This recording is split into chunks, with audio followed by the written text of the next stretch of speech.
il y a un autre bleu qui a donc clarifié tout à l'heure les choses, semble-t-il. Ne me quittez pas. Putain, c'est quoi ça? Alors dans un message sur les réseaux sociaux, le madrilène Karim Benzema a donc posté le message suivant accompagné d'une photo avec le maillot des Bleus. Je cite: j'ai fait les efforts et les erreurs qu'il fallait pour être là où je suis aujourd'hui et j'en suis fier. J'ai écrit: mon histoire et la nôtre prend fin. Terminé pour Karim Benzema, Samuel? Ah bah je crois qu'il le dit. Hein. Non, c'est pas... Tu veux la paraphrase? Tu peux nous analyser? Il a dit. Est-ce que c'est de bon timing? Je sais pas. Est-ce que c'est une surprise? Ben non, mais encore une fois, tu vas parler du virus, il y a plein de choses qu'on sait pas, de ce qui s'est passé, de sa blessure, tout ça, de son retour à Madrid, tu peux pas savoir. Est-ce que c'est une surprise d'abord? On sait pas. Non, vu son âge, je sais pas, non, ouais, je pense qu'il a été dégoûté un peu de tout ça, quoi. Et en plus, attends, non, c'est une surprise, peut-être il a appris que Deschamps, il allait reconduire, que Zidane ne venait pas. C'est ça. Donc il s'est dit, allez, vas-y. Moi, 35 ans, Ballon d'Or, la prochaine coupe, il aura quoi, 37 ans? Non, mais il y a l'Euro quand même. 36 ans. Ouais, 36 ans, bon, c'est bon, quoi. Non, mais ça veut juste dire que Deschamps va rester. Moi, si tout le monde se posait la question. Pourquoi vous liez les deux? Sa décision d'arrêter. S'il y avait eu Zidane, il serait resté. Si Zidane vient en janvier, il reste. Mais oui, Il y a quand même une grande interrogation sur Le Gret. On sait pas s'il va rester. Il est éclaté, lui. Mais tu le vois derrière, on tient avec le. Alors, il est éclaté. Il est comme ça, le costume. Tu connais les rabbins comme ça, avec la chemise débraillée, le truc qui te parle. Mais qu'est-ce qu'il était quoi? C'est un ancien joueur de foot, Nadoré? Il est un ancien président de Guingamp. Guingamp, en avant Guingamp.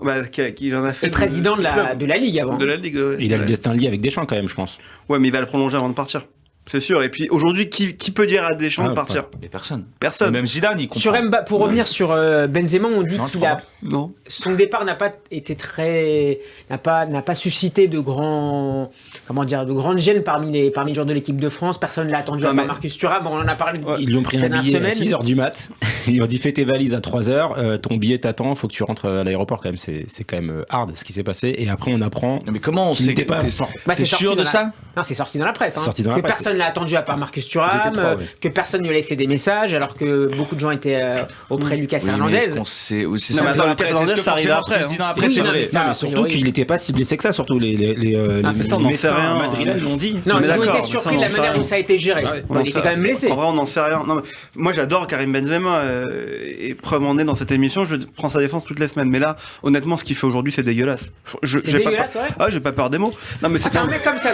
J'ai pas peur des mots. Non, mais c'est dégueulasse parce que on se remet d'une finale de Coupe du Monde de football. Il faut qu'il attire la lumière sur lui en disant je m'en vais. Il avait déjà communiqué la veille de la finale. Enfin, on l'a pas entendu. Et juste la veille de la finale, il a commencé à faire 2-3 stories sur Insta. Enfin, il y a une communication quand même très très bizarre. Ouais, mais hier il soutient et tout. Et là aujourd'hui, ce matin, enfin cet après-midi, en disant je m'en vais, je quitte les Bleus.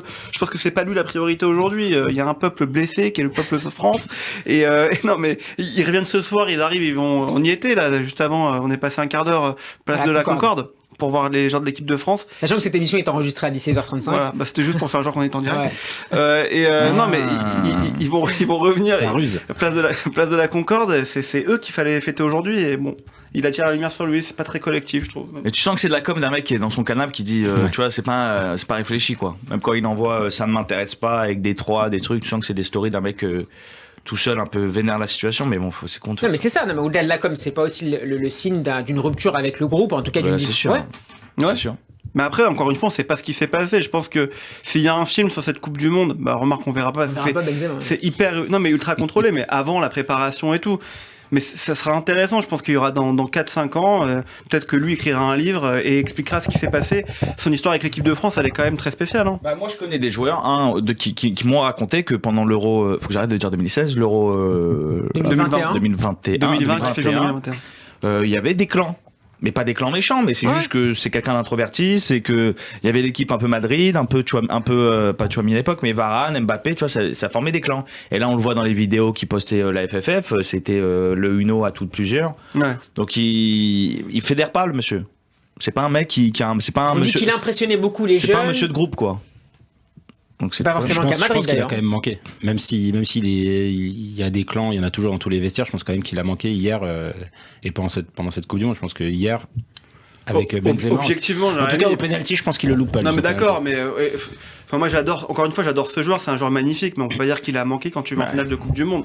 Alors, je veux bien qu'on vous dise que dans le jeu hier, tu le mets à la place de Giroud quand même. Mais c'est un exploit. Thuram et Kolo Muani, c'est quand même des exploits qu'ils font. Jamais on aurait pensé qu'ils seraient à ce niveau. Encore une fois, on l'a dit, peut-être qu'il était blessé, il aurait pu être malade aussi, on n'en sait rien. Non, mais d'accord, mais je pense pas que sur la Coupe du Monde, il aurait pas pu apporter quelque chose de plus. Peut-être, mais je pense pas que sur la Coupe du Monde entièrement, il manque.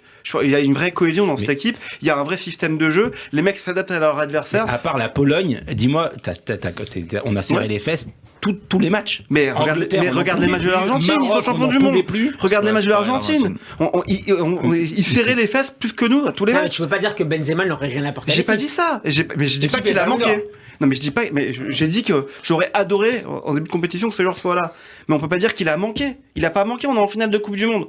Et je dis pas qu'il aurait rien apporté non plus. Attention.